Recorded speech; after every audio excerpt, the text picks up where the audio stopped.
estamos en su programa Impulsando el Derecho. Gracias por enviarnos sus dudas, comentarios. Recuerden que pueden ver este programa y todos los anteriores en nuestra página de Facebook, donde estamos como Impulsando el Derecho.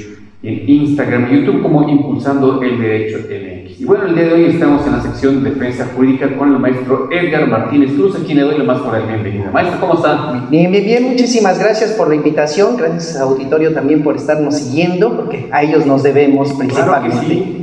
¿No? Y día con día pues, tratamos de traer buenos temas, buenos abogados que nos comparten, especialistas en la materia, y precisamente pues usted es un especialista dentro de esta materia, maestro, que es la materia civil y la materia familiar. Y bueno, dentro de ese ámbito pues hoy vamos a hablar de un tema que es el testamento y la forma de otorgarlo. Exactamente, pues es un tema que ahorita está muy a la vanguardia también, pues principalmente por lo que estamos ahorita padeciendo, ¿no? Es una lástima lo que está sucediendo del fallecimiento de las personas, y en ocasiones, pues ahorita no les dio tiempo para hacer su disposición testamentaria, o en su caso todavía tienen la oportunidad de hacerlo, y es muy importante dar a conocer este tema para que sepan en qué consiste, cómo lo pueden hacer, cómo llevarlo a cabo, y sobre todo las consecuencias que les puede evitar de carácter funesto, y hasta a lo mejor para solucionar algunos conflictos. Claro. Sabemos que luego decimos, bueno, vamos a hacer nuestro testamento. No tengo bienes, pero bueno, lo poco que tenga, voy a hacer mi testamento. Pero nos puede decir, maestro, a ver, ¿qué vamos a entender o qué es este testamento? Y obviamente, después de que nos diga qué es un testamento, ¿cuántos tipos de testamento existen? Muy bien, pues sí, el testamento vamos a hablarlo primero desde el punto de vista jurídico y luego desde el punto de vista práctico, ¿no? Desde el punto de vista jurídico, como nos dice el propio Código Civil y la mayoría de los códigos civiles de las entidades federativas, para empezar, es un acto jurídico unilateral. Okay. ¿Qué debemos de entender por un acto jurídico unilateral? Que solamente la persona quien quiera disponer de sus bienes, derechos y obligaciones para después de su muerte es quien puede hacer ese testamento.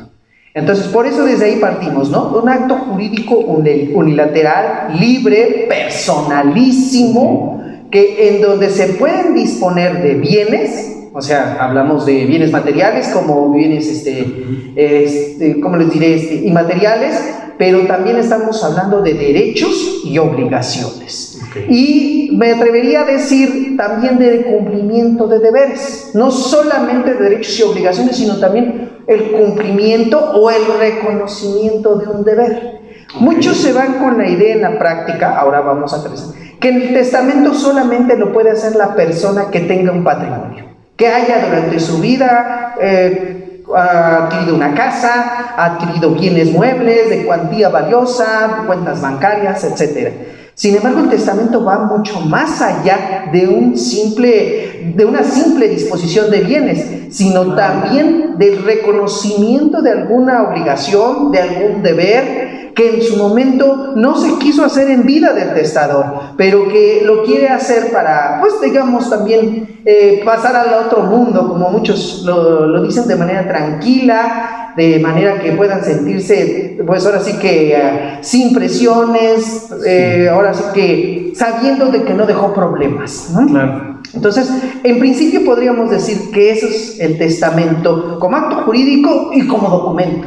Claro. Que ese es el principio donde se plasma este deber correspondiente. Sí, y como lo que va a decir, entonces, no necesariamente tiene que ser un testamento aquella persona que tiene bienes, porque no necesariamente es la función del testamento, porque muchos pensamos que el testamento lo hace quien tiene bienes, ¿no? Exactamente. Entonces, de acuerdo a lo que nos acaba de decir, pues bueno, tiene otras funciones. Por ejemplo, principalmente en el testamento se puede hacer reconocimientos de paternidad, nombramiento de tutores, de curadores, reconocimiento de adeudos, inclusive hasta perdonar una deuda a alguien. No necesariamente tiene que ser de que yo tenga que disponer de casas, de coches, de cosas materiales, sino que basta con que yo diga, a lo mejor en mi testamento quiero únicamente hacer un reconocimiento de paternidad para que se le dé mi apellido para después de mi muerte a esa personita que en un momento fue producto, no sé, de una relación extramatrimonial o cualquier otra circunstancia, pero que a lo mejor en vida no me conviene hacerlo, pero quiero irme tranquilo para que esa personita el día de mañana pues pueda tener mis apellidos. Ese es uno. O por ejemplo, puede suceder que mueran ambos, tanto padre y madre, ahorita que puede suceder un accidente automovilístico. ¿Y quién se va a quedar con la patria potestad? Bueno, en este caso, sí, aplicamos la ley cuando es patria potestad, lo ejercen los abuelos. Pero si ya no hubiera abuelos, también puedo llegar en mi testamento y decir, bueno, en caso de que no hubiera quien ejerciera la patria potestad sobre mis hijos, quiero que se designe como tutor a fulano y a sultano, para que de esa manera ellos desempeñen ese encargo y no necesariamente tengamos que aplicar la ley en estricto sentido. Claro, sabemos que cuando hablamos del testamento, se nos viene luego a la memoria el notario, ¿no? El testamento hay que ir al notario, pero me gustaría, maestro, que nos dijera entonces, ¿qué tipo de testamento existe? No nada más el que hacemos ante el notario, sino cuáles otros hay. Lo que sucede es que actualmente, principalmente en la Ciudad de México, nos enfocamos aquí, nada más ahorita nos dejaron el testamento público abierto, que es el que se hace ante el notario. Sin embargo, antes del año 2003, que fue cuando se hizo esta modificación, 2013, cuando se hizo la modificación al Código Civil, antes se permitía hacer el famoso testamento hológrafo, o el testamento público simplificado, o el testamento privado, que ahorita se ha vuelto otra vez a poner en boga el testamento privado, porque quiero comentarles que antes se regulaba ese tipo de testamento diciendo que era aquel que se hacía cuando estaba en sus últimos momentos la persona, ya le quedaba poco tiempo de vida, y entonces por la urgencia y que no había notario en el lugar o alguien que no pudiera tomar la última voluntad, lo podía hacer de su propia mano el testador, pero tenía que estar asistido mínimo de 3 testigos. Y en casos súper urgentes se decía 5 testigos. Y ese testamento surtía efectos, porque era un testamento privado, pero que surgía por esa necesidad. Es más, la propia ley establecía que si el propio testador salía de esa necesidad, de esa enfermedad, ese testamento no surtía efectos. ¿Por qué? Por la misma circunstancia de que solamente se permitía en casos estrictamente graves, donde se necesitara que alguien tomara la última voluntad de esa persona. Esto es muy importante para el auditorio explicarles que en efecto el único testamento que ahorita la ley regula es el público abierto, es el celebrado ante notario. Muchas veces a mí en la práctica me ha tocado que me traen cartas, que les llaman cartas póstumas, donde el testador dice, no, pues dejo como mi único heredero a fulanito de tal, a mi hijo, a mi nieto, etcétera. Y esas me las traen diciéndome, mire, esta fue la última voluntad del testador. Sin embargo, siguiendo las reglas de la ley, nos estamos percatando de que el testamento hasta es un acto solemne, porque solamente se va a declarar válido un testamento, y eso lo tiene que hacer un juez necesariamente, o el notario cuando no hay conflicto entre los herederos, pero principalmente por eso se prefiere que se haga ante el juez, porque el juez declara válido el testamento, y entonces es cuando surte efectos el mismo en los términos en que se haya dictado como la ley lo prescribe. Estas cartas póstumas no tienen ningún efecto jurídico. Nos pueden ayudar a lo mejor para hacer el proyecto de partición, que a lo mejor esa sí es muy común para decir, bueno, el testador dijo que dejaba como herederos a fulano y a sultano, y a cada uno les decía que ciertos bienes les tocaba. Puede ser que nos ayude para poder identificar a lo mejor cuál fue la voluntad del testador en cuanto a cómo quería repartirse los bienes, mas no es para declaración de herederos. Los herederos, la única manera en que se va a hacer es en el testamento. Y esto es muy importante que lo sepan, porque a veces también el testador tiene la posibilidad de nombrar sustitutos en el testamento. Y eso sí lo quiero plantear muy claro, porque yo he visto cómo se ha generado ahorita en lo particular mucho esa cuestión de cómo interpretar el testamento, de que ya no está el heredero y puede entrar el sustituto. Esto es muy importante que lo sepa la gente. El sustituto solamente entra cuando el heredero haya muerto antes que el autor del testamento. Solamente es cuando entra el sustituto, no cuando haya muerto después. Me han planteado casos de que dicen, bueno, hoy murió el autor de la sucesión, ¿sí? Y al día siguiente fallece el que fue nombrado heredero en el testamento. Entonces llegan los sustitutos y me traen el testamento y dicen, bueno, licenciado, venimos para que usted nos haga válido el testamento de que ahora nosotros vamos a adquirir la herencia del testador, porque al que nombró en primer lugar como heredero ya falleció. Yo como les digo, a ver, primer pregunta, ¿Murió el heredero antes o después del autor del testamento?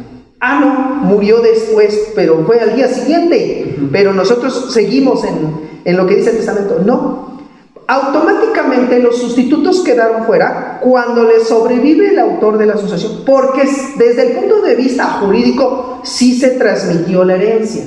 Que no hayan hecho el procedimiento de transmisión, esa es una cuestión totalmente diferente. Okay. Pero sí se transmitió la herencia al heredero primigenio, podríamos decir al que fue designado en primer lugar, y automáticamente quedan fuera los demás sustitutos. Okay. Entonces, ¿qué tenemos que hacer? Si ahora falleció el heredero, tenemos que ver si este heredero dejó su testamento, y si no dejó testamento, aplicamos las reglas de la ley general, para que entren los herederos desde el punto de vista legítimo, pero no los sustitutos. Pueden a lo mejor ser los mismos los sustitutos que los herederos legítimos del que falleció, pero en principio aquí se transmitió la herencia y ese testamento nada más va a surtir para efectos de este heredero, ya no para los sustitutos. Esto es muy importante que lo tengan en claro, porque veo cómo ha generado confusión. Sí, por supuesto.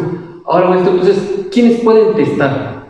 En principio, la ley nos dice, pues todos. Es más, se establece una edad mínima para la cual se puede empezar a testar, a hacer su testamento. Entonces, la ley señala que desde los 16 años ya se puede empezar pues el menor de edad puede hacer su propio testamento, porque hay una ventaja. ¿Cuál es? El hacer tu testamento no te afecta en este momento en tus bienes, en tus derechos, en tus obligaciones, porque ese testamento va a surtir efectos para después de la muerte. Claro. Por esa circunstancia, en principio, se dice, pueden hacer su testamento todas las personas, desde que se cumplan los 16 años, pues hasta el último, hasta momentos antes de que fallezca, esa persona puede hacer su testamento. Sin embargo, la ley pues sí establece algunos límites para quienes en un momento no puedan hacer su testamento, y sobre todo lo maneja desde el punto de la capacidad intelectual. Claro. ¿Y a qué me refiero capacidad intelectual? La capacidad de discernimiento, que el testador sepa muy bien lo que está diciendo, que tenga capacidad tanto de goce, de ejercicio como mental, porque nos podemos encontrar, el notario se puede encontrar que a lo mejor es una persona que llega ante el testador, ante el propio notario. El notario llega y más bien llega el testador ante el notario y dice que quiere pues, que se redacte su testamento en los términos que lo dispongan.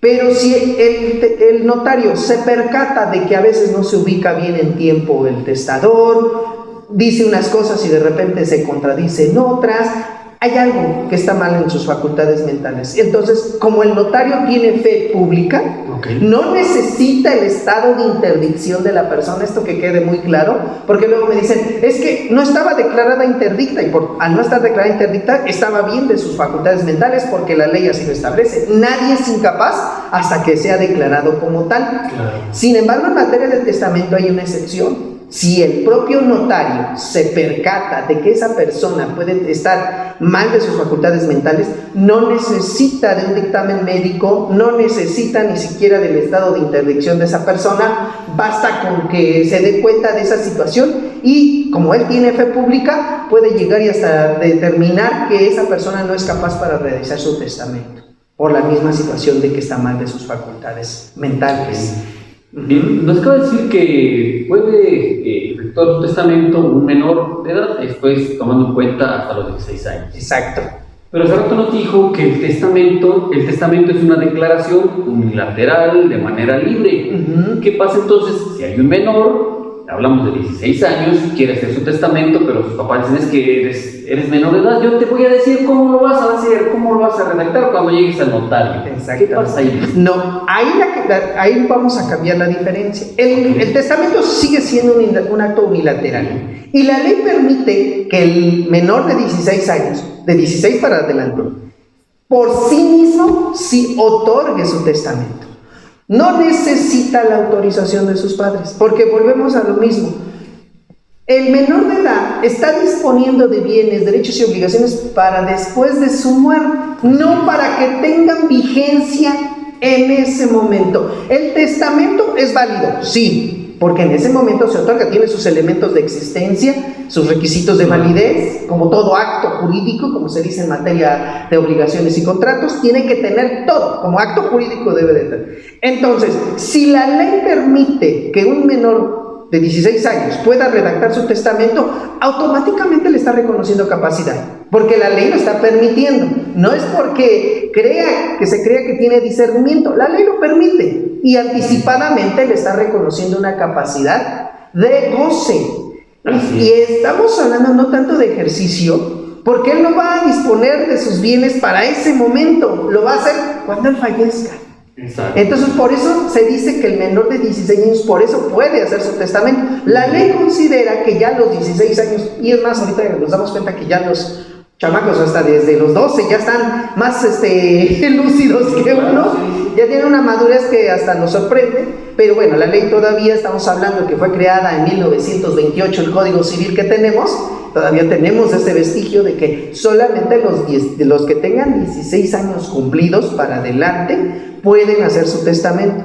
Y en efecto no necesitan ni la autorización de su padre o madre, de los que ejerzan la patria potestad, ni que ellos los estén asistiendo, porque por la misma circunstancia de que sus bienes, sus derechos y obligaciones van a transmitirse cuando fallezca, o sea que no le va a afectar ahorita en su patrimonio al menor de edad. Por esa circunstancia no se necesita representante. Fíjese, maestro, y ahorita antes de que se me pase, se me estaba pasando hace rato que decíamos, bueno, ya se dejó el testamento, fallece el testador, y suele suceder que las personas que aparecen en el testamento como herederos, como saben que ya están en el testamento, empiezan a negociar los bienes, ya lo están vendiendo, ¿sí? Es más, ya se lo están repartiendo, ya tienen hasta la posesión, y así lo dejan, porque piensan que, porque como están en el testamento, el hecho de estar en el testamento, piensan que ya son los dueños. Platícanos en esa parte entonces, y que le quede claro al auditorio, que no porque están en el testamento, quiere decir que entonces ya lo puedo vender desde ese momento. Para empezar, la ley sí dice claramente que no se pueden negociar los derechos hereditarios, bueno, los derechos que están consignados en un testamento, sin antes precisamente haber fallecido el autor de ese testamento. O sea, porque sí, también en la vida práctica, ya mi papá ya me nombró heredero, así que, ya me heredó en vida, o no tanto en vida, sino que dicen, ya tengo el testamento donde mi papá me está reconociendo como su heredero, y efectivamente ya empiezan a disponer de los bienes. Sí. Sin embargo, eso está prohibido, la ley lo dice claramente. Entonces, cualquier persona que llegue a comprar un inmueble, un bien que forme parte de ese patrimonio en la herencia, pues para empezar, ese es nulo, porque todavía no se ha cumplido el requisito para que tenga validez el testamento. ¿Cuál es? El que haya fallecido su titular. Entonces, el patrimonio sigue siendo el titular anterior, ¿no? Ahora, segundo, en efecto, pasa también que pues bueno, ya falleció el autor del testamento y en efecto andan exhibiendo el testamento de que mira, yo soy el heredero, así que yo te puedo vender, yo te puedo donar o lo que sea. Para empezar, es un riesgo todavía eso. Y les voy a decir por qué a todo el auditorio. El hecho de que esté nombrado yo en un testamento, eso no significa que yo vaya a ser declarado heredero, porque hay incapacidades para heredar. Esto es, ¿qué tal si a mí me nombraron, me doy cuenta en vida de mi padre que ya me designó como su heredero universal, y yo me porto de forma ingrata con él? No lo voy a ver, lo olvido, lo dejo a cargo de otras personas, y me aparezco, ahora sí que ya cuando falleció, y entonces yo llego y digo, aquí está el testamento, soy, para empezar, el heredero de todo, así que ustedes se van a someter a lo que yo digo. Pues los que se consideren después con herencia legítima pueden llegar y promover hasta un incidente de incapacidad para heredar. ¿Por qué? Porque fue ingrato. Claro. O sea, demuestran que fue ingrato con el autor de la sucesión y se le puede, ahora sí que declarar incapaz para heredar, y ese testamento no surte efectos. Bien. Entonces, yo les digo más bien, para las personas que adquieren bienes, que les llega el testador y le diga, por ejemplo, que te diga a ti, ¿sabes que te voy a vender esta casa? Mira, aquí está, soy el declarado heredero. Tú estás comprando un riesgo. ¿Cuál es el riesgo? Si bien es cierto, tú dices, está el testamento, en última instancia se lleva todo el procedimiento, se le va a declarar también adjudicatario de los bienes, pero ¿qué te parece si a lo mejor alguien viene y promueve una incapacidad? ¿Y qué tal si la acredita? Exacto. Entonces esa venta que celebre contigo es nula. se puede declarar nula. ¿Por qué? Porque yo no era el heredero, al final no fui declarado heredero. Por eso yo les digo a las personas, principalmente a los que van a comprar bienes, es que me lo está vendiendo el testador o me lo está vendiendo la persona, ya está pasado ante el notario. Bueno, yo nomás te digo una cosa, sigues comprando un riesgo. Es más, a mí me ha tocado asuntos donde ya tienen la adjudicación y se declara inválido la declaratoria de herederos y echo para atrás todo, y las ventas que se hicieron también se pueden declarar nulas. Entonces, no hay que confiarnos. Y a veces, les digo, habiendo ya sentencia de adjudicación y aún así se puede revocar esa determinación, ahora imagínense cuando nada más es el heredero el que supuestamente dice con el testamento puede transmitir la propiedad de los bienes que forman parte de la masa hereditaria. Aunque sabemos que en la práctica, pues sí lo hacen. Principalmente luego hasta el albacea anda vendiendo cuando el albacea no tiene facultades de dominio. Yo soy el albacea y a ver, ¿qué dice que por ser albacea tienen la opción de vender y hacer con los bienes lo que sea? Exactamente, pues ni el albacea tiene esa facultad, porque el albacea es un simple administrador y el albacea representa a los herederos. Esto que quede muy claro, porque en la práctica se escucha de que el albacea representa a la sucesión, como si la sucesión fuera una persona moral, hasta se le ha llegado a decir, pero ya dijo la Corte, la sucesión no es persona. Sí, es un procedimiento para poder transmitir el patrimonio de quien fue, ahora sí que una persona, para dársela a otra que lo sustituya. El juicio, el derecho sucesorio es un derecho de sustitución para que el patrimonio no se quede inerme y se quede ahí nada más como si no existiera más que en el limbo, ¿no? Pero aquí, por esas circunstancias que se crea la figura del derecho sucesorio mortis causa, que es como se le llama. Claro. En esta charla, maestro, hemos estado hablando de heredero y lo hemos pronunciado infinidad de veces, pero también existe otra figura que es el legatario. ¿Cuándo es heredero? ¿Cuándo es legatario? ¿Cuál es la Muy diferencia? buena apreciación, porque en efecto, cuando se hace un testamento también, hay dos calidades en que puedo yo dejar mis bienes a dos tipos de personas, al que es heredero y al que es el legatario. Para empezar, el heredero es aquella persona que recibe a título universal todo el patrimonio del autor de la sucesión. Y estamos hablando que de patrimonio activo y patrimonio pasivo. Me refiero, patrimonio activo, bienes y derechos. Pasivo, las obligaciones, deudas, reconocimientos de deudas también, etcétera.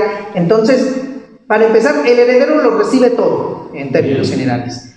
En cambio, el legatario recibe nada más una cosa en particular y responde por las deudas de esa cosa en particular nada más. O sea, recibe una cosa específica. Vamos a suponer como es el celular. Yo puedo decir que el celular se lo dejo en legado a uno de mis hijos. Y al otro hijo mío lo declaro heredero universal.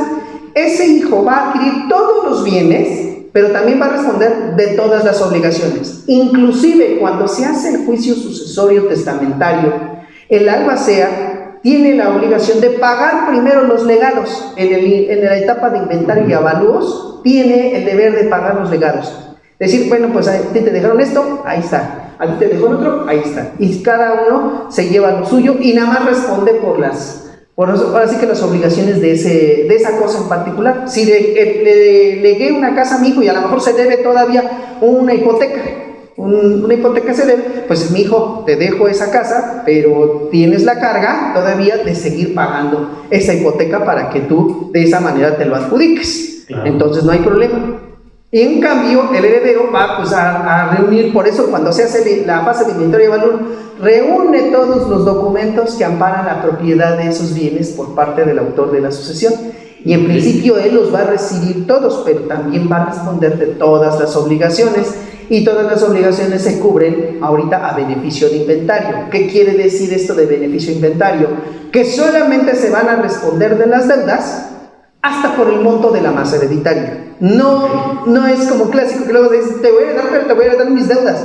No, pues qué bueno, pero pues, aunque me heredes tus deudas, yo no las tengo que pagar con mi patrimonio como heredero, sino solamente voy a pagar esas deudas por el monto de lo que tú me dejes. Exacto. Si tú no me dejaste nada, pues lo siento para los acreedores, ellos verán cómo cobran sus créditos, pero no se pueden meter con mi patrimonio. Entonces, esto es muy importante que lo tengamos ahí en claro. Perfecto. Maestros, para cerrar esta charla, ¿Cuál es la importancia o por qué es importante realizar testamento? Pues en principio para no dejar problemas a futuros. Lo que se trata de hacer con esta disposición testamentaria, en cierta manera, es que el titular de ese patrimonio sepa a quién le va a seguir, a lo mejor, no sé, en la ampliación de ese patrimonio o en la distribución de ese patrimonio. Creo que todos tenemos derecho de decidir, de hacer con nuestros bienes lo que queramos. Y hay una ventaja muy en particular: no estoy obligado, cuando hago mi testamento, a dejárselo a mis parientes más cercanos como se establece para la sucesión legítima.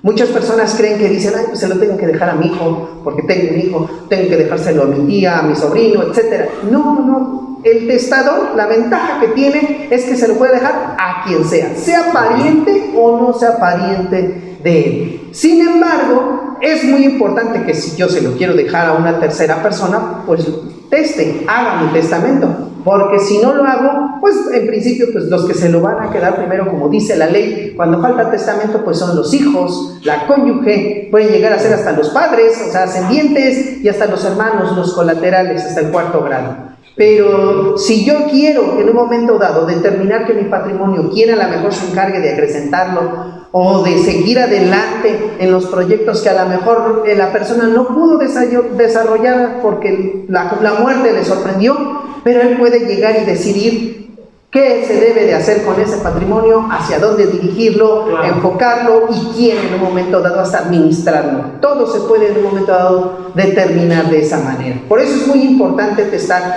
para no dejar problemas, porque si aún así haciendo el testamento hay problemas, ahora imagínate cuando no hay testamento, que salen parientes de todos lados, hijos de todos lados, y ahí se están peleando, o luego no se divorciaron, y también ese es el problema, ¿no? Que la cónyuge viene y reclama también parte de la herencia porque es cónyuge. Entonces es muy importante que todas las personas mejor hagan este acto jurídico.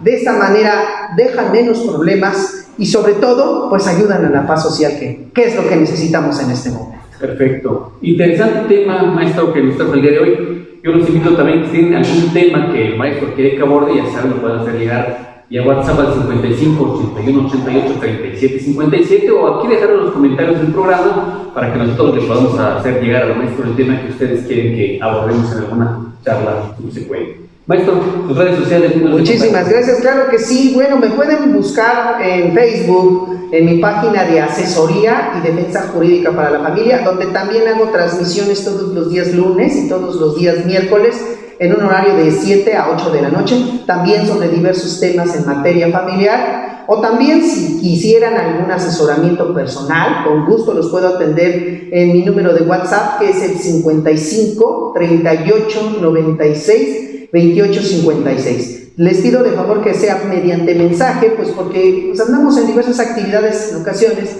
y no puedo a veces contestar tan rápidamente las llamadas. Un mensaje de WhatsApp, con gusto yo después les doy contestación y así pueden contactarme de manera más directa. Perfecto, maestro, pues muchas gracias a todos por poder también que nos hayan acompañado durante la transmisión de este programa, por habernos seguido mandando sus comentarios. Saludos a Moisés García, Brenda Guadarrama, ¿sí? Muchas gracias por todos los mensajes y obviamente la felicitación para el maestro que nos trae de una manera muy fácil y sencilla, que lo explica. Pues bien, gracias, nos vemos, que tengan una excelente tarde. Hasta la próxima.